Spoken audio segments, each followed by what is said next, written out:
तो wrestling पीडिया family जहां एक तरफ the tribal chief Roman Reigns के फैंस बहुत ही ज्यादा बेसब्री से इंतजार कर रहे हैं कि कब उनके फेवरेट रोमन अपनी वापसी करे डब्ल्यूडब्ल्यूई में और जो उन्होंने अपनी चैंपियनशिप हारी थी वो उसको वापस से जीत जाए, तो इसके लिए तो फिलहाल टाइम है। लेकिन रोमन रेंस के पापा के बारे में एक बहुत ही अच्छी अपडेट है। तो जैसा आप लोग जान रहे हो कि रोमन रेंस के पापा का नाम है सीका, जो कि डब्ल्यूडब्ल्यूई के हॉल ऑफ फेम है और डब्ल्यूडब्ल्यूई के लेजेंड है। वो इधर कुछ महीनों से बहुत ज्यादा बीमार थे, उनकी बहुत सारी सर्जरीज और हार्ट सर्जरी भी हुई थी। लेकिन अब रोमन रेंस की बहन वेल ने उनके पापा सीका के साथ फोटो खींचते हुए ये अपडेट डाली है और रोमन की बहन ने बताया कि उन्होंने अपने डैड के साथ हॉस्पिटल में 2 घंटे बिताए और साथ में उन्होंने ट्वीट करके बताया कि उनके पापा इधर कुछ महीनों से बहुत बीमार थे और उनके पापा की 2 बैक सर्जरी और एक हार्ट सर्जरी हुई है, लेकिन अब वो पूरी तरह से ठीक है और इस हफ्ते सीका सर अपने घर आने के लिए तैयार है। और लास्ट में रोमन की बहन वेल ये लिखती है कि उनके पापा सीका अभी भी दुनिया के सबसे शक्तिशाली आदमी है। तो ये बहुत ही ज्यादा अच्छी खबर है कि सीका सर अब पूरी तरह से ठीक हो गए और वो घर जाने के लिए भी अब तैयार है। और जहां तक बात की जाए the tribal chief Roman Reigns के रिटर्न के बारे में, तो जैसा मैंने आपको लास्ट 2 वीडियो में भी बताया कि रोमन का रिटर्न इस महीने तो नहीं लेकिन जुलाई महीने के लिए रूमर में है। और जैसा आपने क्लैश एट द कैसल में देख ही लिया है कि सोलो अब नेक्स्ट अपोनेंट बनने वाला है कोडी रोड्स का। तो क्योंकि डब्ल्यूडब्ल्यूई का नेक्स्ट पीएलई अगले महीने मनी इन द बैंक है, तो या तो रोमन सोलो और कोडी के मैच के बाद आ सकते हैं जब सोलो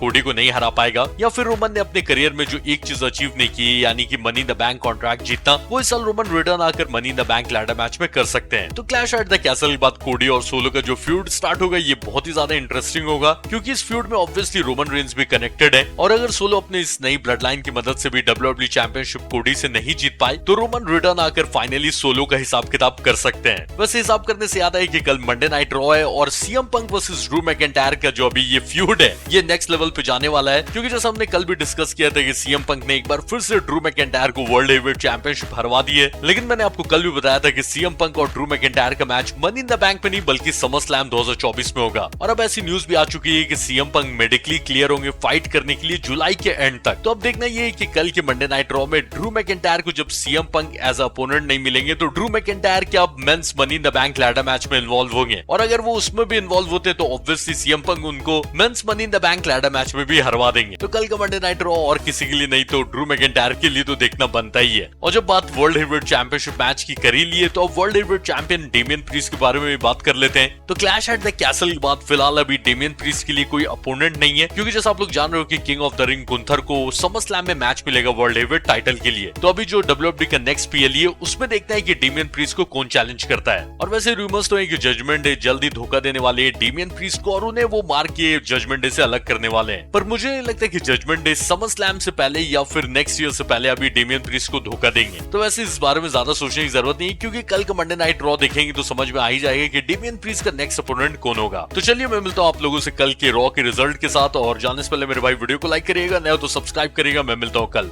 टाटा।